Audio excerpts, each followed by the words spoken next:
Pop গুরু আজম খানের প্রয়াণের ১৩ বছর পূর্ণ হল আজ। ২০১১ সালের আজকের দিনে দীর্ঘদিন ক্যান্সারের সঙ্গে লড়াই করে মৃত্যু হয় এই কিংবদন্তির।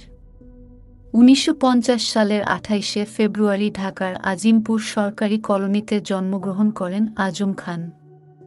শৈশবের ৫ বছর সেখানেই কাটিয়েছেন তিনি। ৫ বছর বয়সে ঢাকেশ্বরী স্কুলে ভর্তি হন। এরপর সপরিবারে কমলাপুরের বাড়িতে চলে যান। পরবর্তীতে ১৯৭০ সালে টিএনটি কলেজ থেকে বাণিজ্য বিভাগে এইচএসসি পাশ করেন আজম খান। ১৯৬৯ সালের গণঅভ্যুত্থানের সময়ই সোচ্চার হয়ে ওঠেন আজম খান।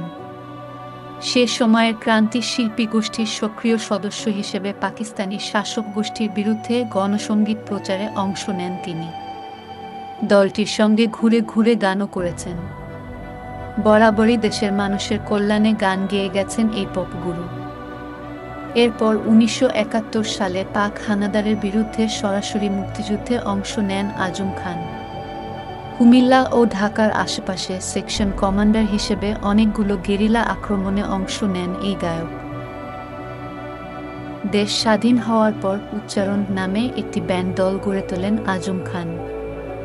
দেশের সঙ্গীত জগতে তখন দারুণ আলোড়ন তোলে ব্যান্ডটি। এখান থেকে তিনি পশ্চিমা ঢঙে গান বানানো শুরু করেন।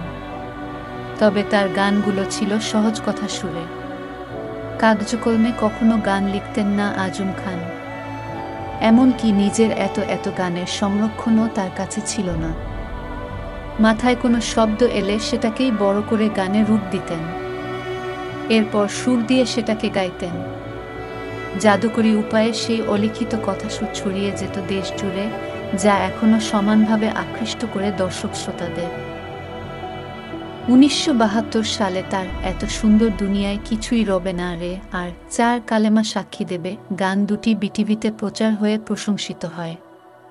পরবর্তী সময়ে বিটিভিতে রেললাইনের ওই বস্তিতে গান গেয়ে ব্যাপক আলোড়ন সৃষ্টি করেছিলেন আজম খান। আজম খানের জনপ্রিয় গানের মধ্যে রয়েছে ওরে সালেকা ওরে মালেকা, আলাল ও দুলাল, অ্যাক্সিডেন্ট, অভিমানী, আশি আশি বলে, হাইকোর্টের মাজারে, কাপুরি, বাধা দিও না, যে মেয়ে চোখে দেখে না, অনামিকা, আমি যারে চাইরে ইত্যাদি। ২০১১ সালের ৫ জুন দীর্ঘদিন মরণব্যাধি ক্যান্সারের সঙ্গে লড়াই করে রাজধানীর সম্মিলিত সামরিক হাসপাতালে সিএমএইচ চিকিৎসাধীন অবস্থায় মারা যান আজম খান। শিল্পকলায় সঙ্গীত অবদানের জন্য ২০১৯ সালের মরণোত্তর ২১শে পদক দেওয়া হয় তাকে। তবে আজম খানের শূন্যতা কখনোই পূরণ হওয়ার নয়।